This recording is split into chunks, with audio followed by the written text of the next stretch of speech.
muita alegria, nós estamos nesse momento iniciando os nossos trabalhos da noite, depois aqui de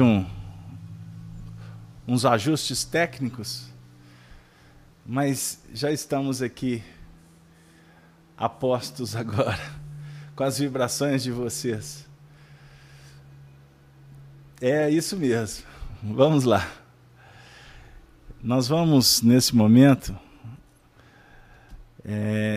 convidar a todos os nossos amigos teleouvintes da Rádio Brasil Espírita, da Rede Amigo Espírita, para juntos fazermos a oração que dará por início às atividades da noite. Então vamos lá. Deus, nosso Pai, Jesus, divino amigo, amigos da espiritualidade que com tanto carinho e desvelo se apresentam nesse momento para nos auxiliar, para nos envolver em mais um momento de estudo doutrinário, em mais um momento em que o mundo maior se conjuga para que todos possamos sentir a presença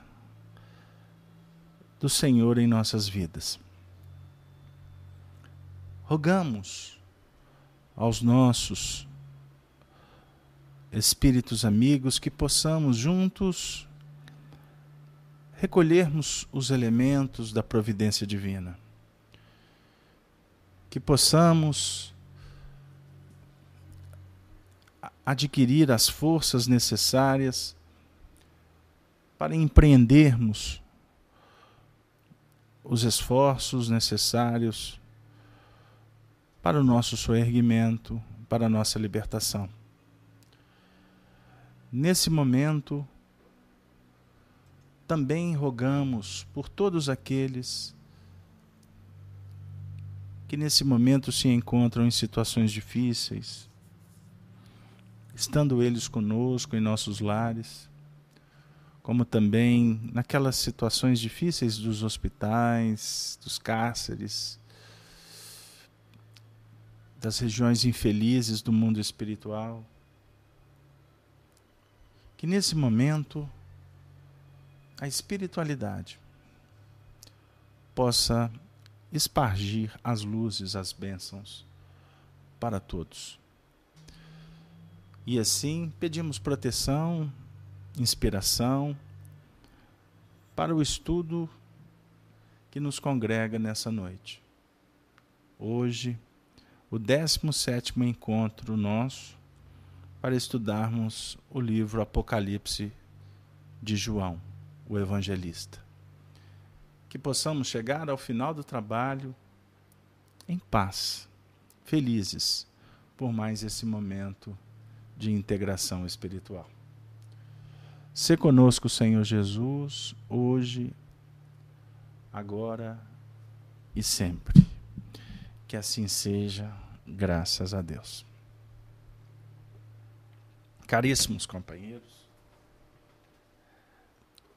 novamente boa noite para todos. Após o sufoco aqui do início do trabalho, nós tivemos que fazer um ajuste na última hora e trabalhar com essa equipe que tem um encarnado e vários espíritos não é fácil, não. Bom, nós vamos fazer a leitura do primeiro capítulo do livro Apocalipse de João, porque o nosso objetivo hoje é trabalhar o versículo 4º, 5º e o 6º. Vamos lá. Leitura inicial. Eu vou ler desde o primeiro versículo. Revelação de Jesus Cristo, a qual Deus lhe deu para mostrar aos seus servos as coisas que brevemente devem acontecer. E pelo seu anjo as enviou, e as notificou a João, seu servo, o qual testificou da palavra de Deus e do testemunho de Jesus Cristo e de tudo o que tem visto. Bem-aventurado aquele que lê e os que ouvem as palavras desta profecia e guardam as coisas que nela estão escritas, porque o tempo está próximo.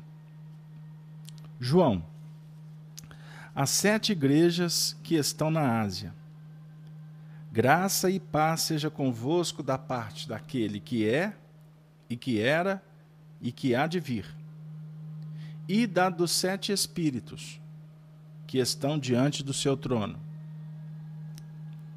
e da parte de Jesus Cristo, que é a fiel testemunha, o primogênito dos mortos, e o príncipe dos reis da terra, aquele que nos ama e em seu sangue nos lavou dos nossos pecados, e nos fez reis e sacerdotes para Deus e seu Pai. A ele glória e poder para todo o sempre. Amém. Amém. Vamos ficar por aqui. Bom, na última semana nós trabalhamos o versículo 4, dando continuidade.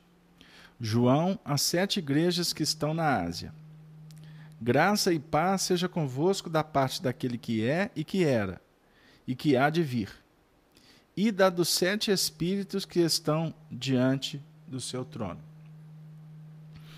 Nós interrompemos o trabalho no ponto em que usamos como referência o estudo que nós participamos junto com o Honório Abreu, no Grupo Emmanuel, aqui em Belo Horizonte, a partir do ano de 1999.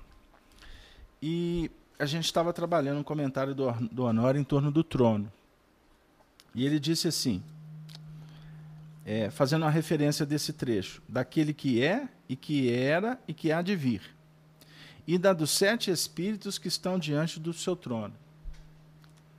Quer dizer, os Espíritos estão atuando junto destas coletividades.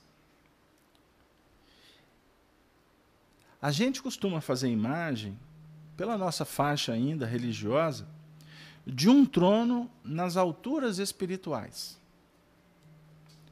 Mas o trono tem a representação dessa cadeira. É aquele assento que representa poder, capacidade de administrar, espírito de sensibilidade, reconforto íntimo pelo trabalho, reconhecimento dos padrões que nós apresentamos. Isso é um pouco do trono que João coloca aqui para a gente. Representado não por uma acomodação inerte.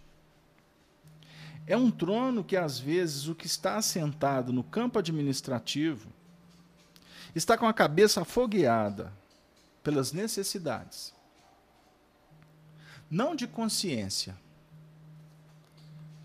mas pelos compromissos em operar com segurança e equilíbrio. Mas, de qualquer modo, define que a sabedoria do que está nessa posição é que vai garantir um estado cada vez mais possibilidade operacional no bem, então, daquele que é, que era e que há de vir. Aqui nós paramos na última semana. Vou continuar o trecho para a gente dialogar entre nós. Porque o tema de hoje é o trono de Deus e a evolução. Então, na linha da evolução, o que vai ser, prestemos atenção, o que vai ser, já foi. E o que já foi, será, novamente. Dando uma ideia da repetição, do ir e vir, na fixação dos caracteres. Acontece o seguinte, disse o Honório, Nós temos aqui um sol irradiando. Olha o exemplo. Então nós vamos notando que esse sol está trabalhando o grupo que está aqui, que somos nós. Agora vamos observar que o que está acontecendo aqui, na atualidade, nessas faixas evolucionais, são elementos que, para os que estão aqui, atrás ainda, não conseguiram captar. Ou seja, nós estamos numa faixa de entendimento, de aprendizado, que os que estão na retaguarda não captaram, porque não possuem elementos suficientes para captar. Nós podemos estar envolvidos, por exemplo, com espíritos, com entidades espirituais que estão ainda vibrando nas faixas do século XX, do século XIX, do século XV, do século I. Nas reuniões em Pedro Leopoldo, o Arnaldo Rocha nos conta que eles atendiam espíritos que estavam presos na faixa do tempo a um nível de 5.000 anos, lá na Índia. Isso me veio aqui agora à memória de uma forma espontânea. Até o grupo do Chico, Arnaldo, Emmanuel, eles atendiam espíritos vinculados a eles nesse período. Alguém pode perguntar, mas os espíritos estão presos lá atrás? Estão dentro dos vamos pegar assim, dos sarcófagos? Pararam a evolução? Em alguns casos, sim. Dependendo do nível de vínculos, de ódio. Mas podem ter sido espíritos que também reencarnaram. Mas, ao chegar no mundo espiritual, retornam a estas faixas. Por compromissos, por fixações complexas. Então, são atendidos em reuniões espíritas, mediúnicas, alguns processos que determinam nossas vinculações lá atrás. Agora, o que não significa que os espíritos não reencarnaram. Deu aí? Isso é importante a gente entender. Agora vamos trazer para o plano mais operacional. Será que esse grupo que está sendo trabalhado aqui não tem vínculo com o que ficou na retaguarda? Não, temos vínculos, inclusive. Porque quando os espíritos empreendem um trabalho de resgate, de atendimento nas faixas inferiores, sempre encontraremos, vamos dizer assim, ressonâncias de sentimentos, de vibrações, comprometimento daqueles que caminharam mais um pouco, que passam a ter necessidade de, na reconstrução do próprio destino, lidar com essas faixas da retaguarda. Então, o que nós estamos aprendendo hoje é coisa que é partícipe, é presente no universo. Quando utilizamos daquela figura da espiral que nós fazemos, nós vamos observar que essa linha aqui, ela está consonante com essa daqui. Ou seja, dentro daquela a linha evolutiva da espiral, quando você dá uma volta dentro dessa linha,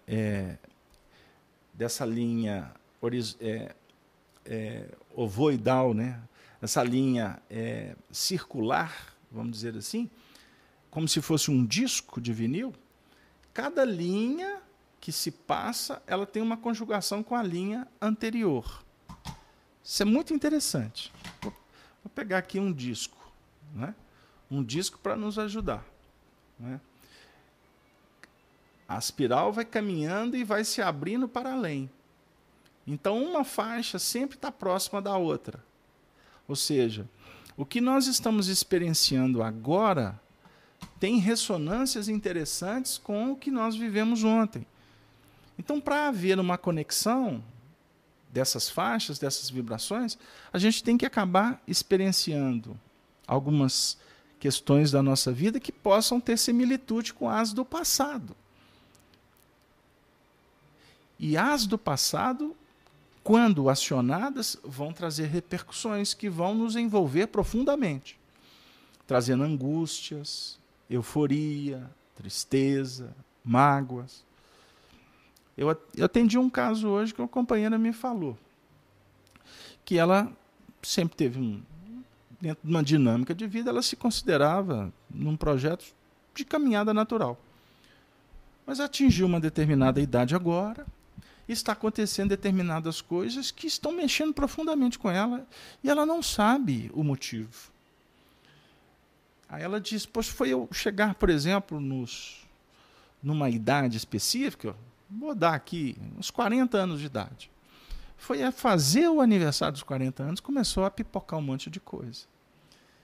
Né? Começou a ter sentimentos que não são sentimentos compatíveis com o que ela está vivendo na atualidade, nos seus relacionamentos, nas suas experiências profissionais, né? Afetivas, espirituais. E ela veio me perguntar por quê. Então a gente fez uma análise assim, bem sucinta, bem cuidadosa, e nós dois juntos chegamos numa reflexão que ela achou pertinente, de experiências que ela viveu nesta faixa de idade, numa determinada existência anterior. Pelas características, pelas tendências, nós dois juntos construímos esse pensamento. E ficou muito claro para ela. Até por elementos, por informações que a gente já tinha, por trabalharmos juntos em atividades há muito tempo. Então, o próprio ciclo da idade favorece que a gente faça reminiscências. Imaginem só. O que falar quando estamos próximos de corações que, de alguma forma, vivenciaram conosco experiências da retaguarda que só de aproximar auxilia ao desabrochar de uma série de acontecimentos. Então, o aprendizado se dá entre a assimilação, não é? A decodificação, a resposta, a operação e a repetição. Vamos continuar, porque a promessa foi de trabalhar esses aspectos aqui com o Honório. Então, ele disse assim, quando nós utilizamos a figura da espiral, nós vamos observar que essa linha daqui está em consonância com a daqui, com a do lado. Se eu estreitar essa espiral numa mola, o que é que acontece? Que eu coloquei a distante. Vocês vão notar que quando nós subimos na busca do alto, aqui nessa espiral, coletamos essa informação aqui pela primeira vez na linha, e depois temos que descer para operacionalizar com o que nós estamos assimilando. Então vamos ser prático. Essa reunião aqui objetiva abrir novos conceitos, novas reflexões, novas ideias. Agora, naturalmente, depois que a gente sobe aprendendo, a gente tem que descer na espiral apreendendo, ou seja, fixando. Por isso que Jesus dizia que era necessário que eles levantassem o Filho do Homem, que depois que o Filho do Homem fosse levantado, ele retornaria, ele voltaria para junto dos discípulos. Aí a gente lê os textos do Evangelho e a gente vai entender, ele estava falando que eles iriam levantar ele na cruz, ele iria morrer e depois ele ia ressurgir. Ok, é por aí. A história confirma. Mas não é só isso. A gente tem que refletir em termos de aprendizado. Então, a doutrina espírita nos auxilia para uma elaboração mais qualificada. Mas a doutrina espírita não é suficiente para garantir o nosso sucesso, a nossa afirmação espiritual. Só o Evangelho que que vai efetivamente nos projetar para a luz. Aí alguns dizem, mas aí é a turma dos religiosos espíritas.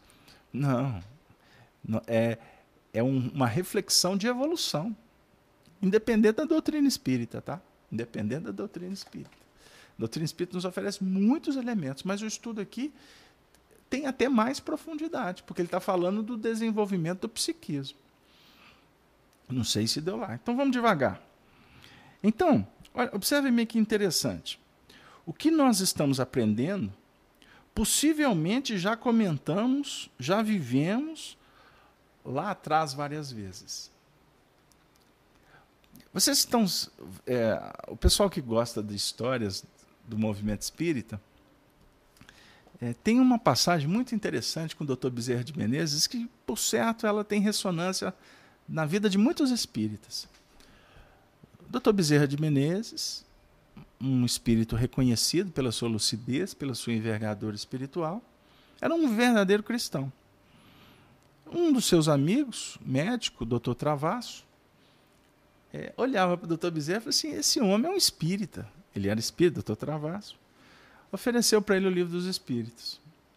Olha, leia esse livro, porque o senhor é um homem muito inteligente, eu peço, sem preconceito, leia esse livro. Aí o doutor Bezerra pegou o livro, olhou, estava indo embora para sua casa, estava esperando o bonde. Ele olhou e disse para o amigo dele assim, eu não vou para o inferno só por ler esse livro. Pegou o livro e foi. E quando ele entrou no veículo, começou a ler. Aí onde que ele tinha que descer, passou. E dali ele ficou admirado com a obra e não conseguiu parar de ler. Aí o Dr. Bezerra depois disse assim, eu era espírita e não sabia. Porque todas as minhas dúvidas, eu encontrei respostas nesse livro. E é muito interessante porque muitas coisas aqui, de alguma sorte, eu já sabia. Foi como um processo de recordação. Então, é mais ou menos o que a gente está querendo passar aqui com essa ideia. O que nós estamos estudando aqui em torno do Apocalipse, que representa uma revelação, o estudo do Apocalipse, na realidade, é revelar o que você já conhece. Então, quando a gente observa alguns companheiros, até no meio espírita, falando que estudar o Apocalipse é perda de tempo, estudar o Apocalipse, a gente vai entrar por um caminho sem muita solução de saída, aí a gente que já temos uma pequena experiência no estudo, demos os primeiros passos, assim, ainda muito tímidos, a gente vê claramente que isso é uma interpretação extremamente equivocada. Porque, na realidade, estudar o Apocalipse é estudar a nós mesmos. Então, estamos aprendendo, possivelmente, o que já vimos lá atrás. Aí o Honório vai dar um exemplo muito interessante. Ele diz assim, esse corpo, sendo cada vez mais ampliado na medida em que eu começo a fazê-lo irradiar por reflexo, então, se eu estou recebendo isso lá de cima, nos vários lances, na hora que isso aqui começou a refletir com ostensibilidade, já que a mente é o espelho da vida em toda parte, é como se essa faixa inicialmente plasmada pela luz de fora para dentro mexeu um pontinho muito sutil da nossa personalidade. Aquele elemento ganhou força. Então, ao ganhar força, começou a ser elaborado. Quando Jesus fala, eu e o Pai somos um, ele quer dizer que a mente do Cristo é um espelho sem sujidade. Ele reflete amplamente o pensamento divino. Quando determinado comportamento, vamos colocar que o componente trazido para cá são trazidos também com essa codificação. Quando esse elemento se irradiou e entrou num plano de sintonia com as faixas superiores. O que aconteceu? O elemento que vai sendo assimilado, ele vai entrando, então, em ressonância com a faixa superior. O que significa isso? Você recebe aqui um contributo que diz para você sobre a importância de você ter paz no coração. Você está em conflito. O elemento está chegando. Olha, é necessário você ter paz. Aí você, no seu íntimo, você diz assim, eu preciso ter paz mesmo. Então, quando você fala, eu preciso ter paz mesmo, você está fazendo um movimento para refletir o que está chegando, né? Então, quando o Honório citou o exemplo do Cristo, eu e o Pai somos um, ele está dizendo para nós, de uma forma muito legal, muito interessante, que a mente, que é um espelho da vida, espelho da alma, refletir em toda parte, a mente, quanto mais evoluído é o espírito, mais límpida ela se torna para refletir o que vem do alto. E a resposta é automática. Então, por isso é que Jesus, para nós, ele tem uma representação extraordinária. Porque nós somos reconhecidos não pelas nossas ações. Nós somos conhecidos pelas nossas reações. A reação do Cristo é uma reação luz. Luz. O indivíduo bate, tortura, acusa, abandona e ele reflete. Ele reage pacificando. Observem bem a distância, a diferença. A mente dele brilha com autenticidade, por reflexo. A nossa, a gente recebe a luz, como agora. Vamos participar do estudo do Apocalipse? Aí a gente senta, vamos bater papo, vai ser super legal. Beleza. Aí a gente vai recebendo as influências dos espíritos que estão à nossa volta. Agora, todos vocês estão sob a influência dos benfeitores espirituais. Pode ser o seu amigo espiritual direto, pode.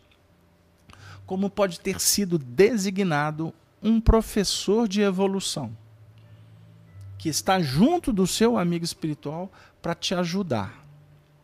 Como que ele vai te ajudar?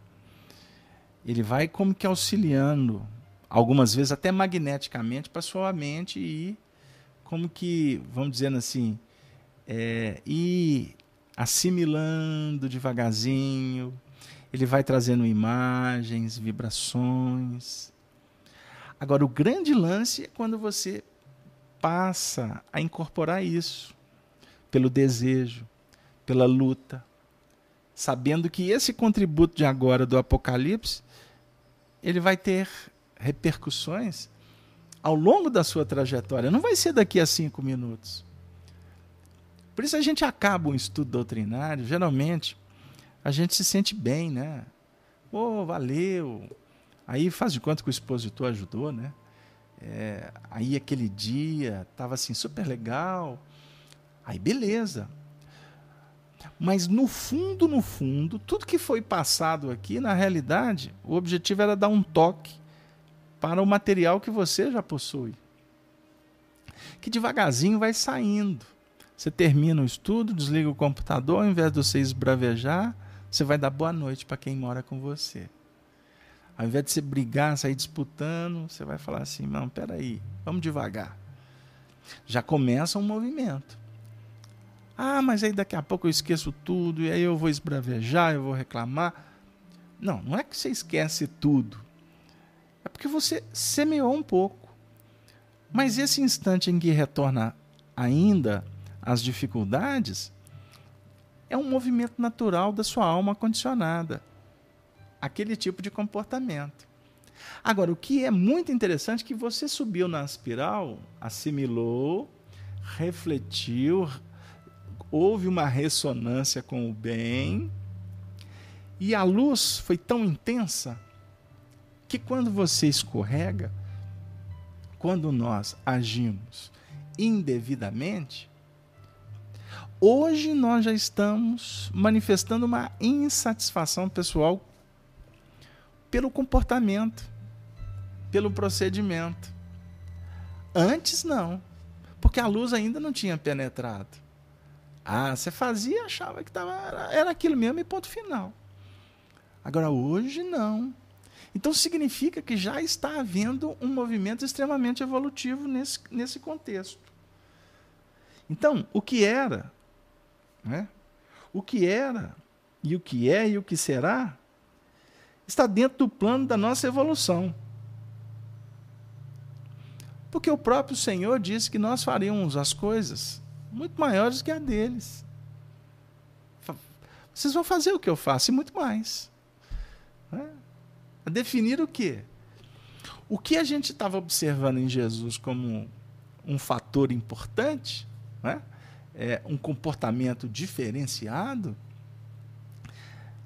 esse comportamento só nos chamou a atenção, ou só está nos chamando a atenção, ou vai nos chamar a atenção, porque o que é, o que era, o que há de ser, esse movimento é extraordinário. Isso tem a ver com esse momento do despertamento nosso. Porque muitas coisas que ele fez a gente não deu valor. Quantas coisas ele fez que eu ainda nem parei para refletir? Eu não tive condições, eu não tive elementos para compreender isso. Não é isso? Aí, o Honório diz assim, nós precisamos de notar que tudo que nós temos precisa de sair. É quando você, ou qualquer um de nós, faz uma palestra. Aí alguém pergunta alguma coisa. Você não está com ele na cabeça, aquela ideia, e de repente vem a resposta. Aí a gente vai dizer assim, um espírito me inspirou, o que é natural, porque somos tutelados nesse trabalho. Mas existem casos que a resposta, ela dimana de você mesmo. Ela vai apresentar-se a partir de uma experiência sua, que está arquivada. Nós não estamos falando isso para trazer aqui uma ideia, vamos dizer assim, vaidosa. Não. Nós estamos aqui querendo colocar um ponto de reflexão que possa nos ajudar. Primeiro, a tirar esse misticismo, né? Também a idolatria, de ficar o tempo todo enaltecendo o que o outro faz, mas começar a valorizar o que dimana do nosso crescimento. As respostas que nós estamos dando aos convites que nos chamam na elevação, a resposta da oração que nós mesmos movimentamos para sair do charco, da furna, e, ao mesmo tempo, a possibilidade de descer operando. Isso parece ser difícil, não é? Por isso é que devemos sermos um só com o Cristo. Não é verdade? Bom, aí, vamos voltar para o trono, porque tem alguns aspectos interessantes aqui que eu tinha separado aqui da fala do Honório. Vamos dizer, aí a gente vai deduzir o seguinte. No texto fala assim, os 7 espíritos que estão diante do seu trono. Traz aquela ideia de rodear o trono. Uma sala, um punhado de cadeiras. Aí o Honório fala assim, vamos tirar essa imagem da nossa cabeça. Por quê? O ponto de sintonização no universo não depende de ocupar o espaço. Então, 7 espíritos em torno do trono. Aí a gente, como ele disse, você vê o trono, você vê uma sala, você vê espírito, você vê cadeira. O que importa de verdade não é o espaço. Não é a sala, não é o centro espírita, não é a rua, não é o hospital. O que vale para essa reflexão do trono é o ponto de sintonia que você estabelece, aí sim, no universo. A gente tem uma forma muito triste ainda, porque é normal da nossa razão, da nossa imperfeição, de materializar muito as figuras que estão no nosso aprendizado. Não é isso? Aí o Honório até citou um trecho interessante, que foi quando Salomé procura Jesus e avoca, pede a ele que leve João e Tiago, para colocá-los ao lado de Jesus no seu trono. Olha que interessante. Então é um direito da mãe pedir, não é isso? Mas ela colocou o reino dos céus numa determinada posição, num lugar, e os seus filhos, né, ocupando uma posição favorecida ao lado daquele que é o referencial. Então nós temos que pensar que o que vale não é a posição. O que vale é o estado de alma. O que vale nesse estado de alma é o que foi escolhido, é o que foi aplicado. Então nós estamos o tempo todo na vida sendo convidados para viver um processo de seleção. Então a gente pode deduzir que o trono, na realidade, ele representa a essência de todas as tarefas que nós vamos elencando. É a resposta da vida. O trono, né? O trono, portanto, tem um sentido psíquico e não um sentido ostensivo. O trono é uma conquista interna. É o resultado da ação implementada, consciente, responsável.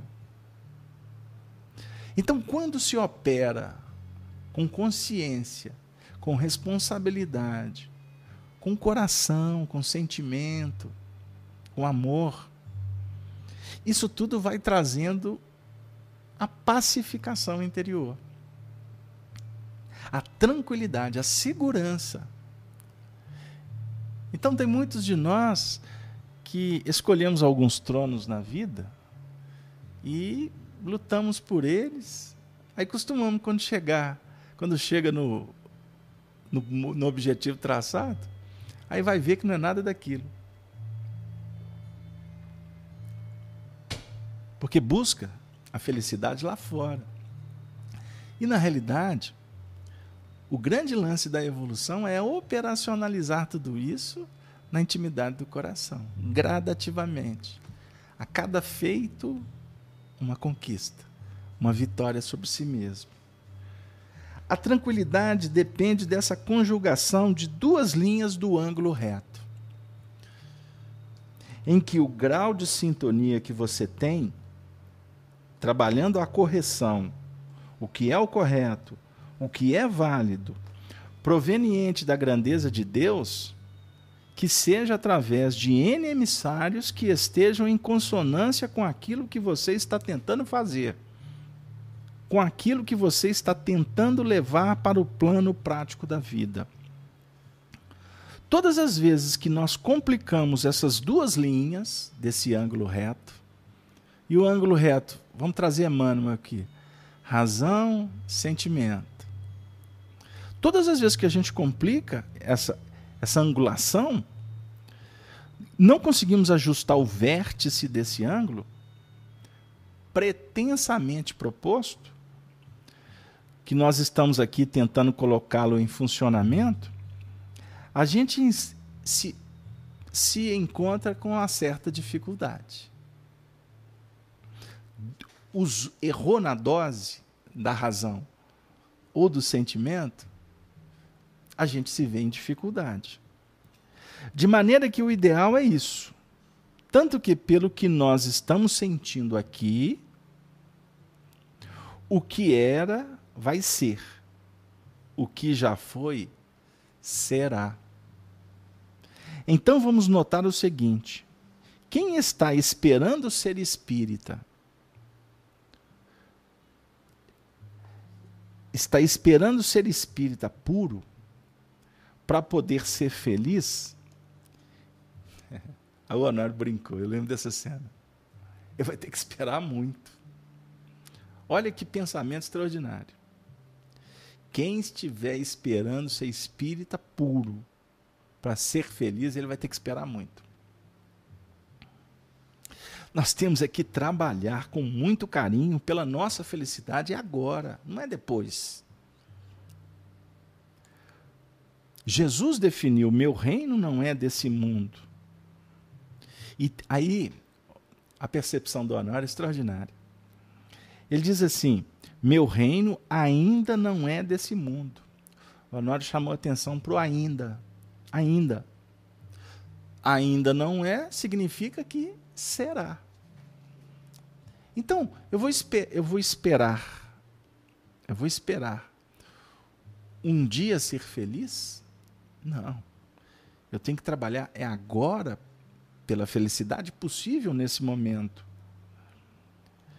Nós estamos num jogo de acontecimentos. Nós estamos investindo na construção da nossa casa. E esse momento de investir na construção da nossa casa costuma polarizar, abranger todo o nosso espaço.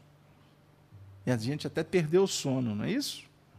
Como é que eu vou pagar os pedreiros amanhã? Estou trazendo literalmente o pensamento do Honório. Então, nós estamos assim, num regime de certa aflição, em decorrência da natureza da obra. Agora, o que está trabalhando com o pé no chão, dentro do impositivo de uma justiça operacional, para ele ser feliz amanhã e entrar na casa e abrigar-se, ele não para de amar. Durante os momentos cruciais da vida dele. Esse sentido que ele quis passar. Porque aquele que acha que o amor está sujeito a um estado de harmonia íntima, ele está ligeiramente equivocado. O amor não depende de harmonia íntima, não. Então nós temos que fazer um trabalho para não deixar que as contingências do mundo, por mais difíceis, por mais prementes, por mais subjugadoras, abafe a luz do nosso coração. Vamos pensar. Vamos pensar. Vamos pensar sobre o assunto.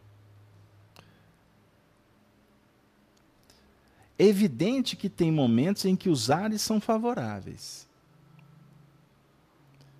Até no oceano, na época das navegações.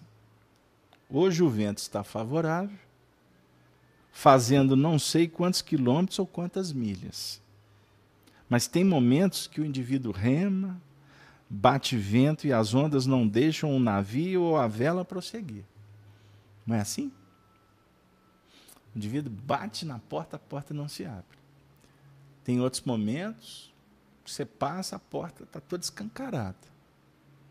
Não é? Então, nós temos que observar as circunstâncias do movimento. Então, sendo o Apocalipse a revelação de Jesus Cristo, olha que vocês verem que interessante.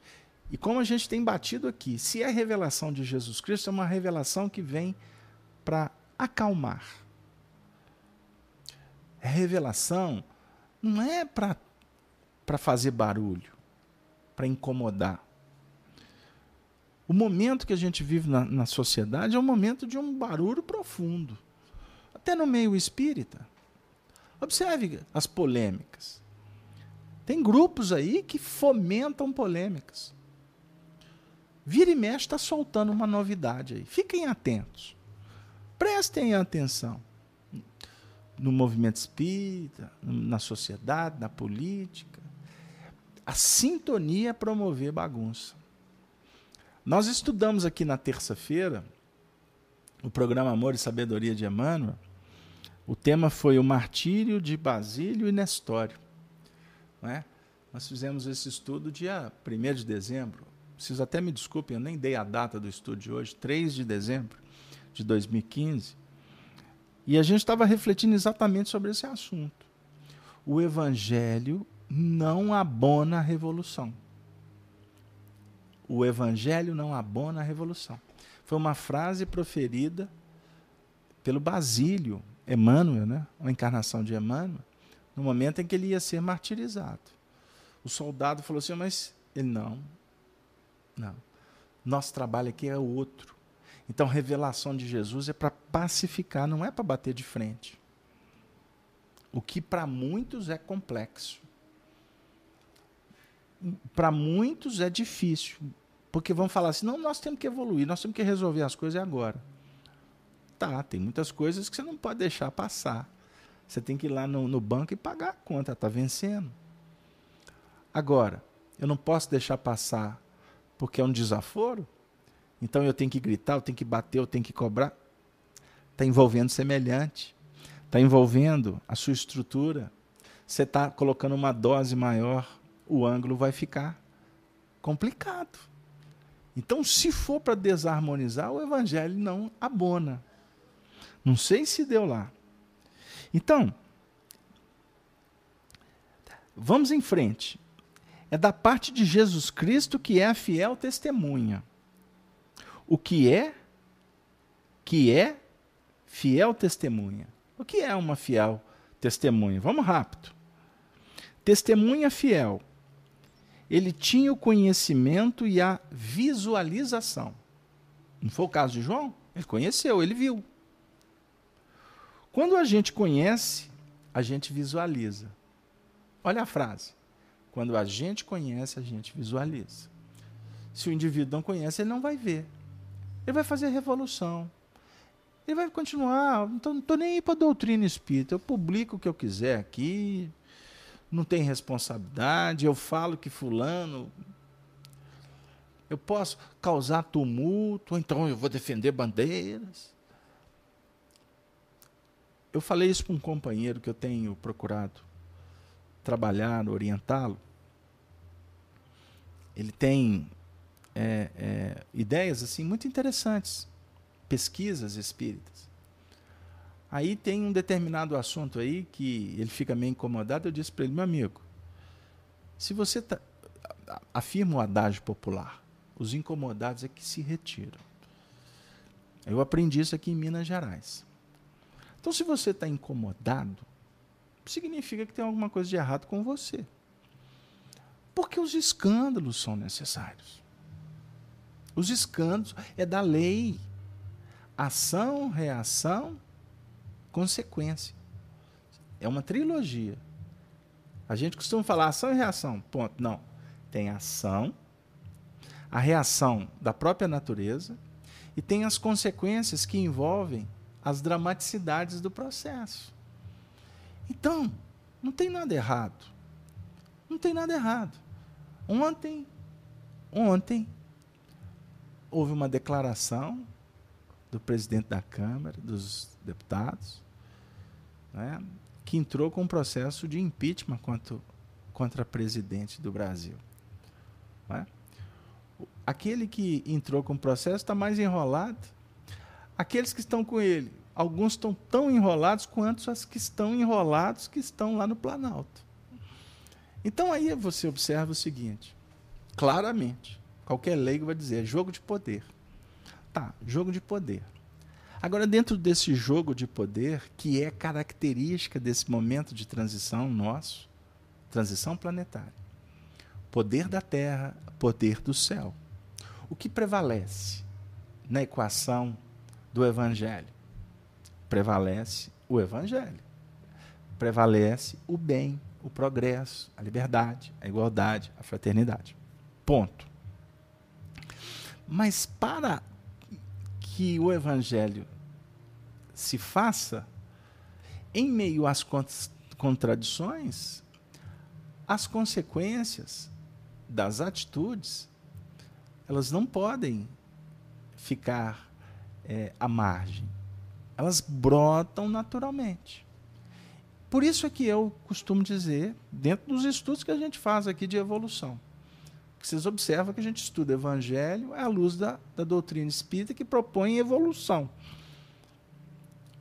Para muitos pode ser código, proposta religiosa, exegese, teologia. Pô, mas vocês estão estudando Apocalipse? Nossa, mas tem tanta coisa para estudar na doutrina espírita. Não, nós estamos estudando doutrina espírita. Só que nós estamos buscando os elementos dos princípios básicos da doutrina espírita para interpretar.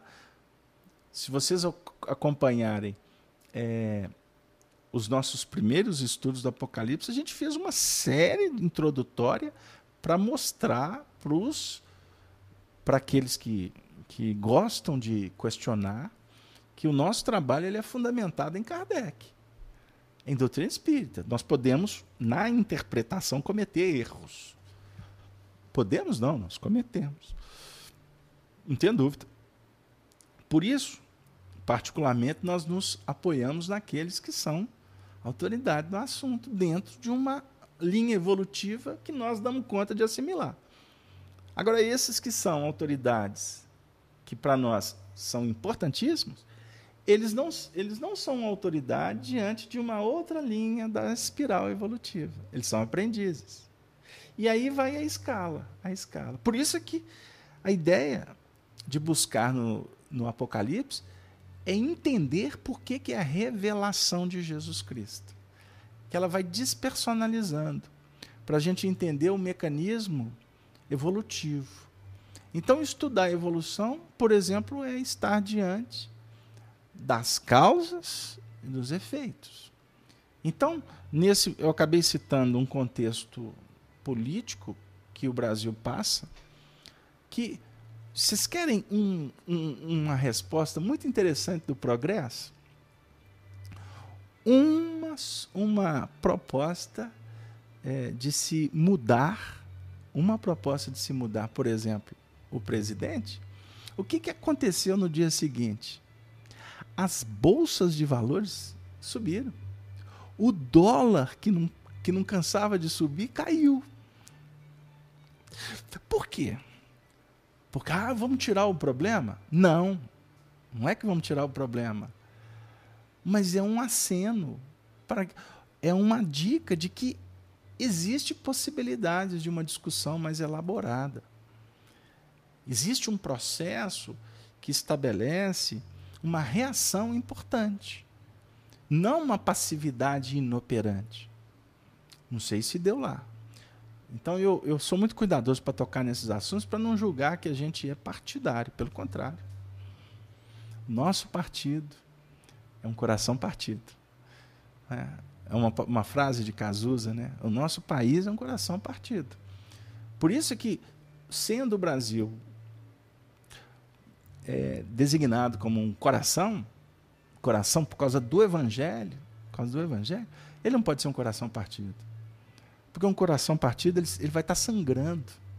Então, tem que cuidar desse sentimento. Tem que trabalhar para que haja uma cicatrização. E cicatrização, a reparação, se dá por muito esforço, por muito trabalho. Para que um dia esse coração volte a pulsar. Então, continuando aqui para a gente caminhar. Então, testemunha fiel. Ele tinha conhecimento e visualização. Quando a gente conhece, a gente visualiza. E quando vivemos, testemunhamos. Então, olha assim, olha a frase. Quando a gente conhece, a gente vê. Agora, o grande lance não é só ver. Porque vivendo é que se dá o testemunho. Vivendo é que se dá o testemunho. Por quê? Por que é que é testemunha? Porque o que nós estamos vendo, não praticado, é o que o outro faz. E nós não fazemos ainda, nós estamos teorizados. Estamos na faixa da necessidade operacional. Então vamos entender o que é testemunha. Testemunhar alguma coisa que a criatura em tese viu. Então, quando eu incrusto na minha mente, no meu coração, um plano X que alguém faz, e Jesus testemunhava de Deus no nosso terreno. É nesse sentido. Então, vamos ter que analisar assim. A expressão ainda vem precedida do fiel ou da fiel. Significa um relato fidedigno. Por isso que a justiça se embasa muito. A justiça se embasa nos fatos. Não é isso? Porque os fatos são relatos fidedignos. E aí nós vamos caminhando. Os desencarnados são os que, mais infelizmente, vivem na parte de baixo para aprender o que está em cima. E quando se reencarna, inverte-se os papéis. Olha que interessante, as faixas inferiores. Nós aqui refletimos o plano espiritual. Para os que estão chegando. Mas, na realidade, a gente reflete o plano espiritual pelas nossas expressões, pela nossa condição evolutiva, para quem está chegando. Agora, para aqueles que já foram, o que a gente faz, no sentido da retaguarda, não tem tanta importância. Tem no sentido da observação deles quanto ao esforço que está sendo feito. E o esforço vale. Agora, a pujança está para quem está chegando e não para aqueles que já foram. Não sei se deu aí. Por isso, a gente caminha para uma reflexão muito interessante, que está mais à frente, quando define o seguinte, sobre o primogênito dos mortos. E agora eu chego aqui no versículo 6º, quer ver? Só um instante. Aliás, versículo 5. O texto diz assim: e da parte de Jesus Cristo, que é a fiel testemunha, o primogênito dos mortos e o príncipe dos reis da terra, aquele que nos ama e em seu sangue nos lavou dos nossos pecados. Esse versículo, para muitos, é muito emblemático. Agora, vamos ver essa questão do primogênito. Olha que interessante quanto material que a gente tem aqui para estudar. Primogênito dos mortos. Por que ele é primogênito dos mortos? Primogênito de quem? Dos padrões superiores em Deus. Está claro? Mas mediante o quê? O nascimento do ser em seu ângulo espiritual. Por isso é que ele é o primogênito. Ele representa, vou repetir com calma, o nascimento do ser e não do ter em seu ângulo espiritual. O ângulo reto, razão e sentimento, vai projetar o vértice. Então, Jesus é o nascimento perfeito dessa angulação. Por isso é que ele é o primogênito.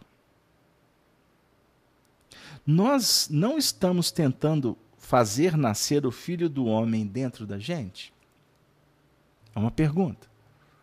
Todos nós estamos aqui lutando para que o Filho do Homem nasça. Quem que é o Filho do Homem? É o fruto, é o resultado. Então, aqui nós estamos elaborando. Aqui nós estamos gestando.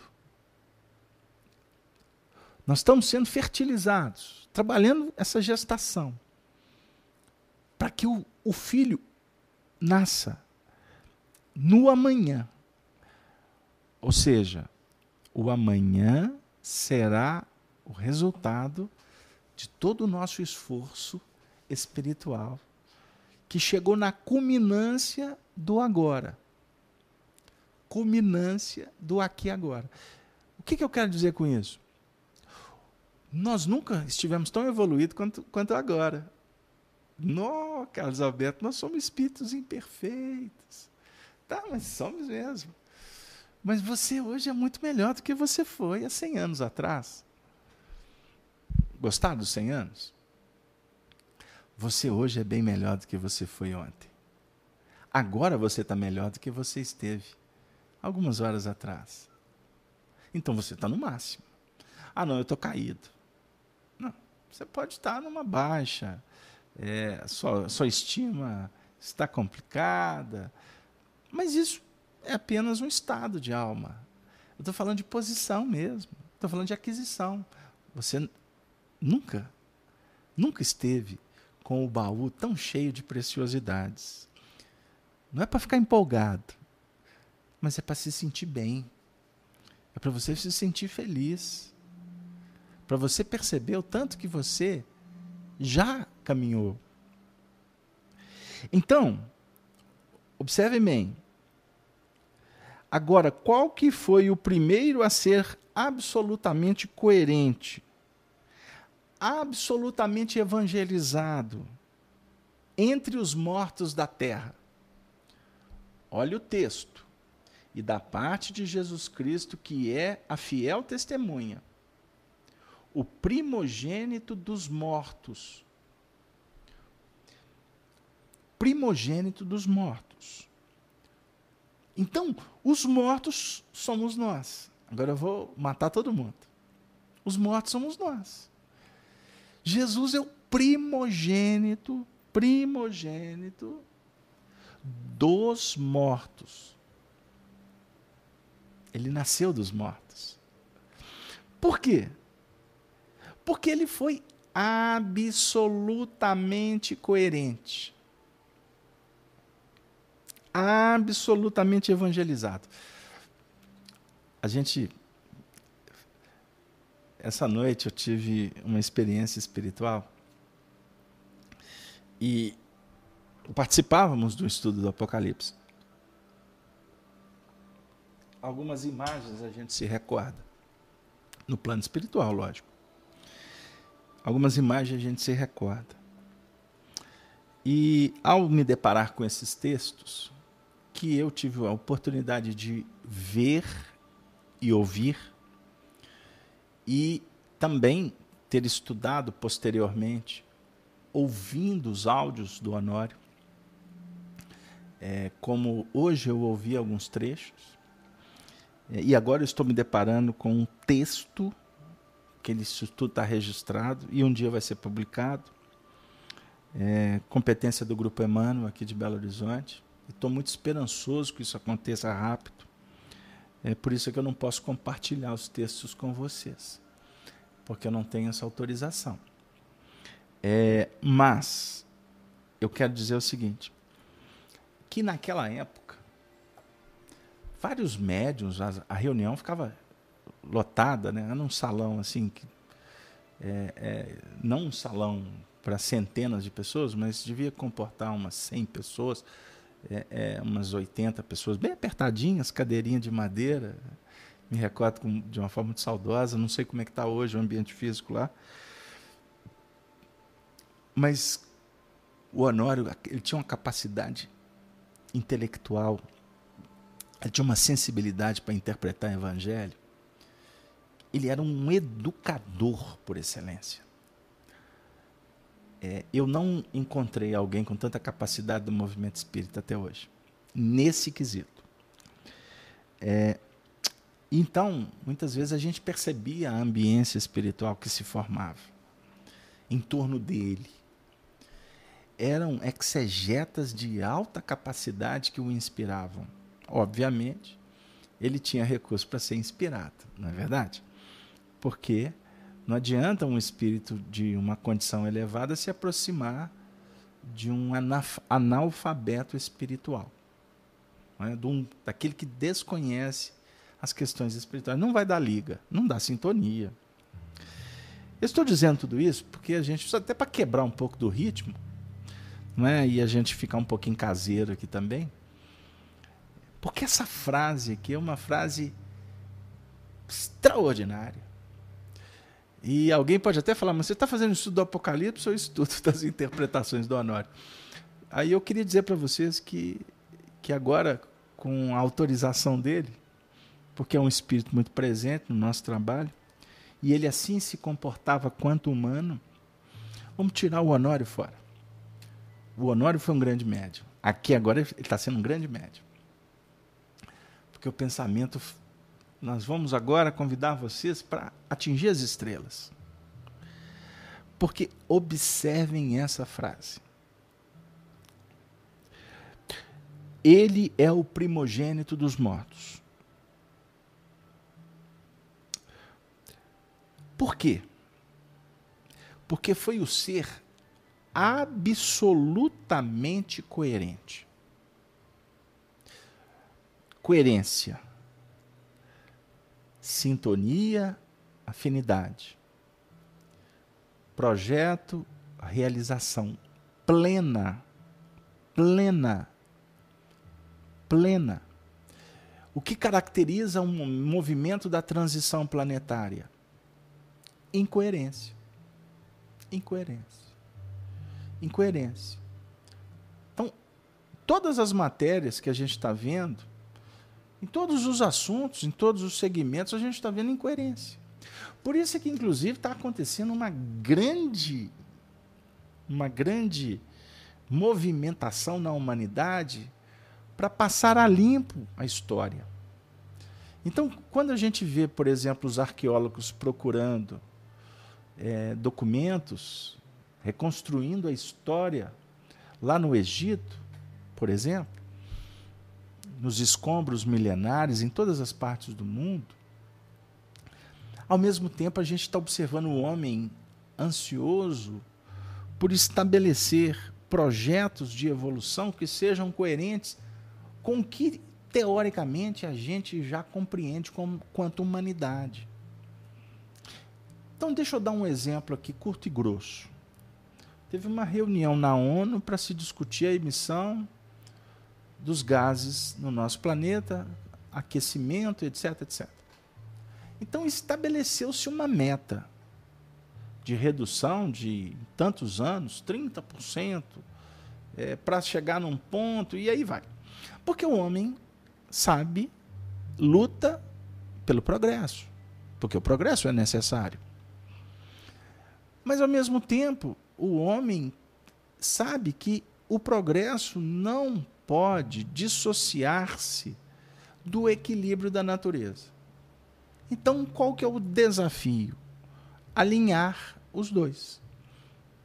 Alinhar o plano abrangente da coerência, porque a coerência redunda no equilíbrio. Não é verdade? Então, se nós estamos num contexto social, espiritual, que a humanidade está dizendo que temos que nos preparar para o grande futuro, inclusive organizando a nossa casa, a nossa morada física, que é o planeta Terra, aí a gente vai banir a corrupção, vai se lutar contra a violência, o fundamentalismo, trabalhar contra a idolatria. E a idolatria, ela está em todos os segmentos da sociedade, inclusive nas religiões. O nosso Papa Francisco, no catolicismo, está dizendo isso para todo mundo. Nós temos que reverenciar o Cristo, não é o clero. Não é verdade? No movimento espírita, os espíritas conscientes, os espíritas que estão estudando com profundidade a doutrina espírita, estão percebendo cada vez mais a necessidade de se conhecer Allan Kardec. Nós temos que respeitar, resgatar a história do movimento espírita. É um projeto que eu, graças a Deus, de uma forma muito tímida, participo. Mas a gente vê, por exemplo, alguns que buscam trazer algumas coisas da história para fundamentar seus pontos de vista. Aí é interesse pessoal, não é interesse para a doutrina espírita. Então nós temos que acabar, nós temos que lutar contra a idolatria, o sectarismo. Nós temos que trabalhar contra o privilégio.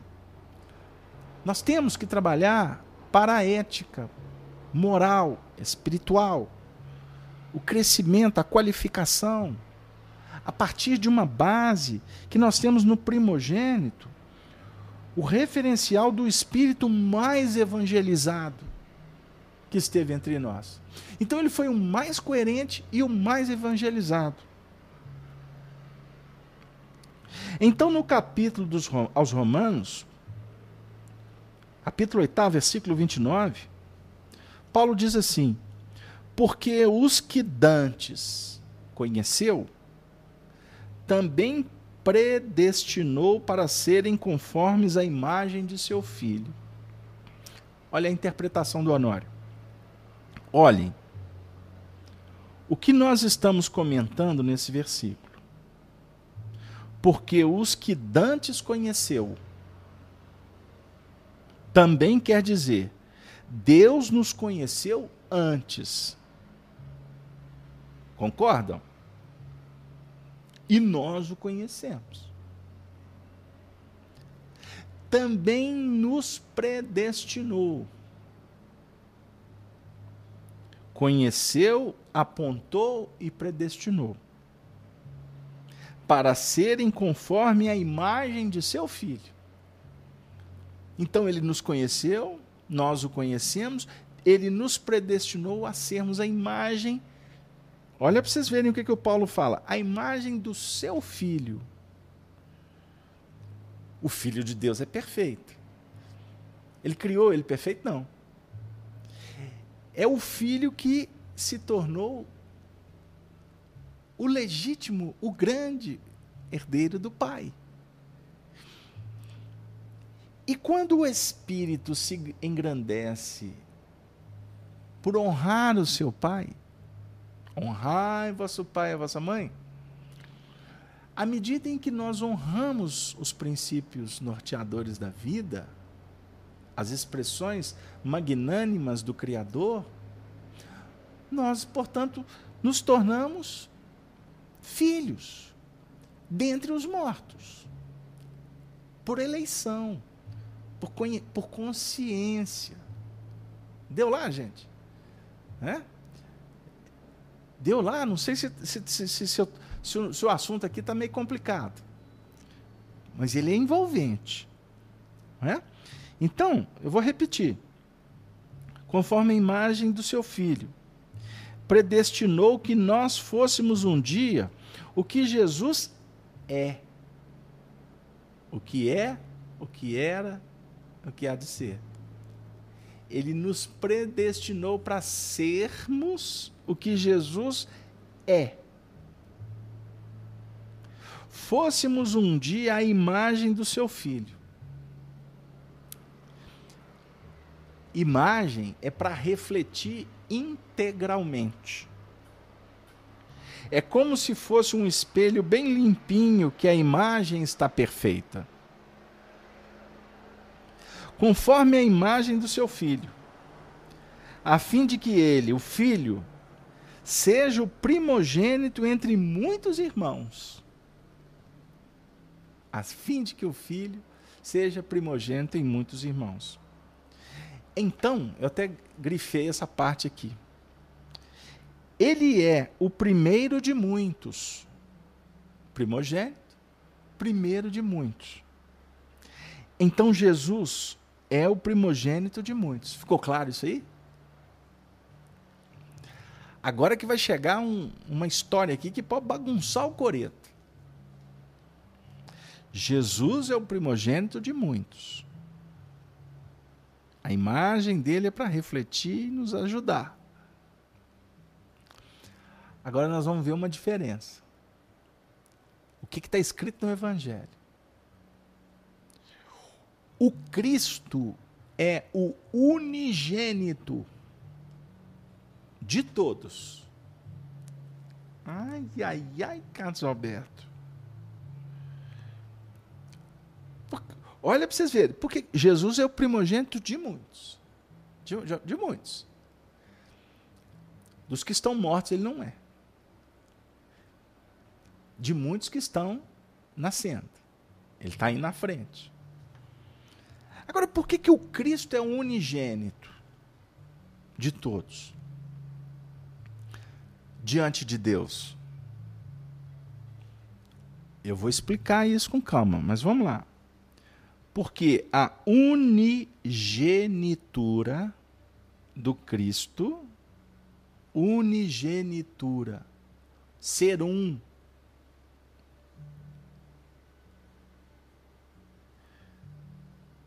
é a soma dos filhos que se identificaram na primogenitura de Jesus. Nossa, agora vai dar nó. Vai sair fumaça. Então, todos aqueles que já têm uma consciência do amor e o dinamiza,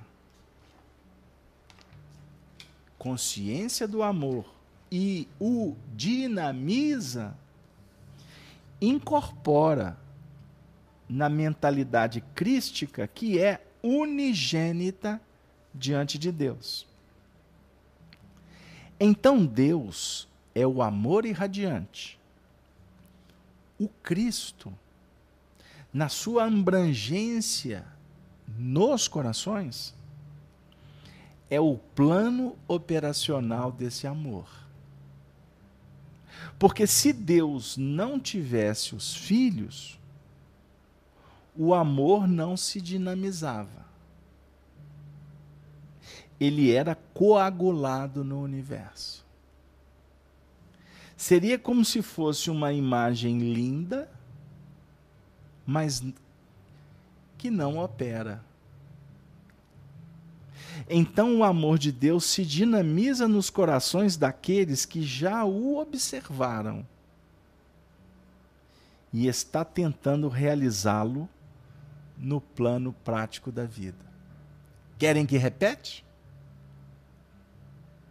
Vou repetir a última frase.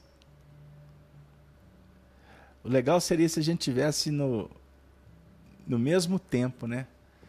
Porque quando eu faço uma pergunta, ela demora uns 30 segundos para chegar para vocês. Então eu não posso ficar esperando as respostas. Mas vamos lá. Eu vou repetir assim mesmo. Eu vou atender o plano espiritual, que quer que eu repita. Vamos lá. O amor de Deus se dinamiza nos corações daqueles que já o observaram e estão tentando realizá-lo no plano prático da vida.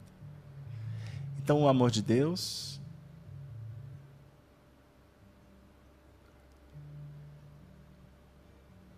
se dinamiza nos corações daqueles que o viram e estamos tentando realizá-lo. Nesse momento com seu marido, com sua esposa, com seus filhos, com seus amigos, com seus adversários. Então essa colocação de unigenitura e primogenitura é importante. Se vocês não entenderam, nós temos muitos anos para estudar o Apocalipse pela frente. Mas ele vai voltar num ponto e a gente tem ainda mais 7 minutinhos. Ele vai voltar no ponto da questão do que é vivo e o que é morto. Ele vai dizer o seguinte: é porque a vida verdadeira é de lá. De lá onde? O plano espiritual. Tanto que não pode ter ressurreição sem a gente vir aqui. Porque aqui é a imersão na morte. Você lembra do seu passado? Lembra de como é que era do outro lado, lá no plano espiritual? Você se lembra? Em tese, o esquecimento cria um estado de obscuridade. Então você tem que morrer para nascer. Então o ponto básico que nos liga teoricamente com a divindade é o ponto 1. O ponto 2 é sempre o laboratório experimental em meio ao sufoco do desconhecimento mais amplo da realidade. Então o desconhecimento mais amplo é que faz é que se apresenta como grande laboratório experimental. Não saber o que fizestes, como foi a vida do lado de lá, não saber como foi estabelecido, quais são as metas do seu planejamento espiritual, é extremamente importante. E tem muita gente querendo descobrir isso a toque de caixa. E cuidado com as revelações. Buscar revelação, podemos nos dar com os burros na água. Deixe que a revelação te visite. Porque tem coisas, meu amigo, que é melhor não saber. Eu disse isso para um companheiro que andou me fazendo umas perguntas meio complexas. Aí eu falei para ele assim, olha, tem alguns aventureiros que se apresentam como profetas, detentores de conhecimento que não os possuem, de informações que são falseadas. A gente vai aprendendo, quanto mais se sabe, pior é. Quanto mais revelações espirituais, mais o indivíduo tem que calar. Porque se ele fala, ele está sendo extemporâneo. Não sei se deu lá. Qual que foi o desafio do Chico? Um dos grandes desafios do Chico foi calar. Não foi falar. E cuidado com aqueles que dizem que escutou isso, aquilo. Primeiro que o Chico não era a última palavra. Os médiuns não têm a última palavra. Muitos nos procuram na condição de médiuns, nós outros, para nos perguntar algumas coisas complexas. Tem um companheiro que ficou uns 4 anos querendo saber se eu tinha visto alguma coisa do passado dele. Hoje está estudando comigo lá na FEAC. Não me pergunta mais nada. Eu nunca disse para ele que eu não ia falar, que não é como se eu tivesse conhecimento. Não, mas isso eu não posso falar, você é um neófito. Tolice. Tolice acreditar que sabe, tolice dizer que sabe. Não é assim que funciona a trajetória educativa espiritual. Quanto mais ele perguntava, mais eu fugia dele. Até que ele entendeu isso. Aí quando ele parou de perguntar, ele ficou amigo meu. Amigo assim, companheiro de trabalho que passou a sentar do meu lado. Ele não tinha que ficar me perguntando coisas extemporâneas. Aí eu comecei a dar serviço para ele. Comecei a dar trabalho. E ó, lê esse livro aqui. Aí o comentário era evangélico, doutrinário. Olha, no livro tal, André Luiz fala isso. Muitas vezes estava em cima da pergunta que tinha me feito lá atrás. Aí hoje ele percebeu. Agora, é diferente eu chegar para ele, ter uma percepção mediúnica, que pode até ser um pouco mais ampla, e a gente virar para ele e falar assim, ô amigo, cuidado. Você está um pouco afoito. Vai com Jesus. Você está vendo que o indivíduo está prestes a pôr o pé na pirambeira. Precipício. Mas você não pode dizer você está no precipício. Vai devagar. A tempo ao tempo. Então, o desconhecimento é interessante. Ai, meus amigos, eu estou querendo até chegar na conclusão com vocês no final do estudo que eu estou no mato sem cachorro. Isso é uma linguagem usada no interior, né? No mato sem cachorro.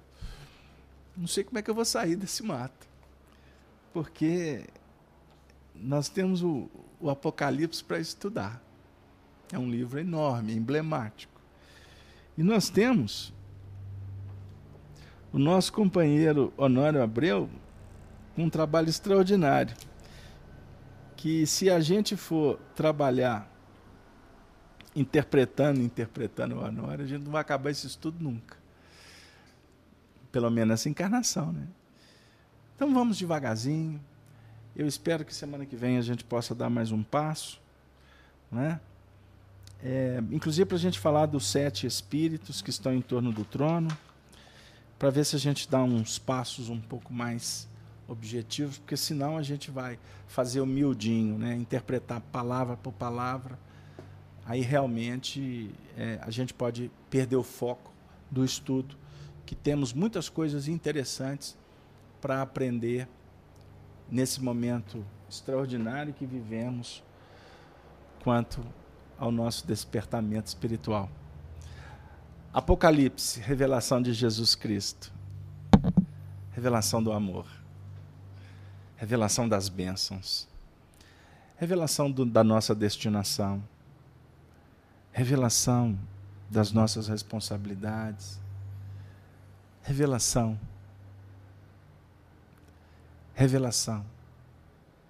dos amores, dos amigos, revelação dos benfeitores, revelação dos nossos problemas, do que nós precisamos de cuidar agora, o que por certo ficará para depois, revelação das virtudes, revelação das conquistas, revelação do amor. Que Maria Santíssima, que a espiritualidade amiga se faça presente em nossos corações,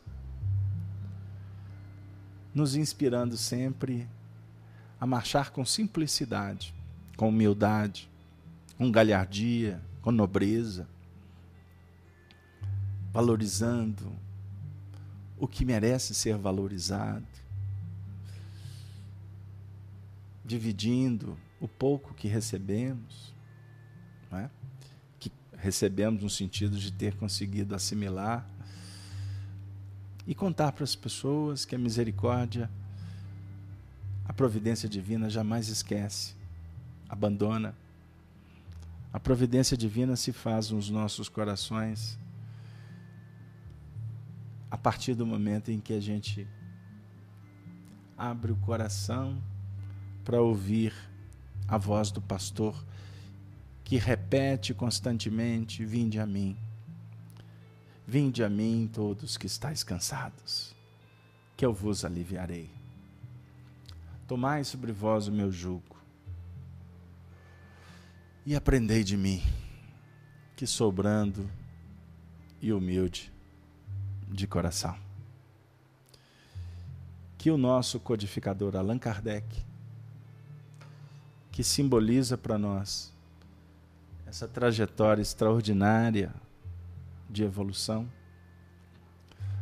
ele, tutelado pelo Espírito de Verdade, pela pleiade dos Espíritos que trabalham em regime urgente, premente com Jesus, que todos eles possam nesse momento abençoar o teu lar, os teus familiares, os entes que tanto amas, que eles possam sustentar, proteger a casa espírita que você está vinculado, a todos os espíritas que nesse momento estão reunidos, se preparando, oferecendo um contributo para um mundo melhor.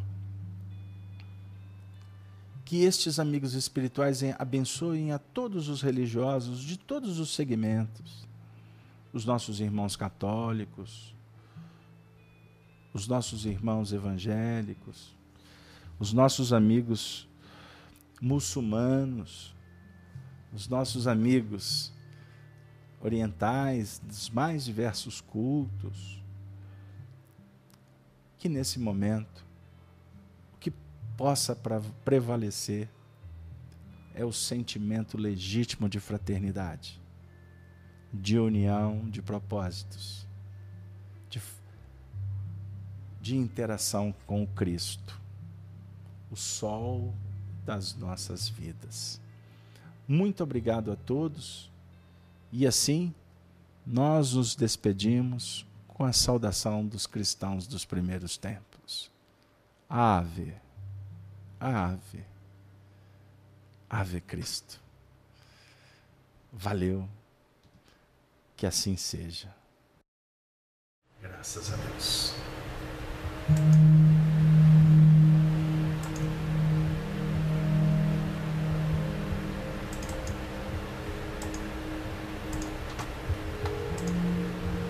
Aos nossos amigos do chat, muito obrigado.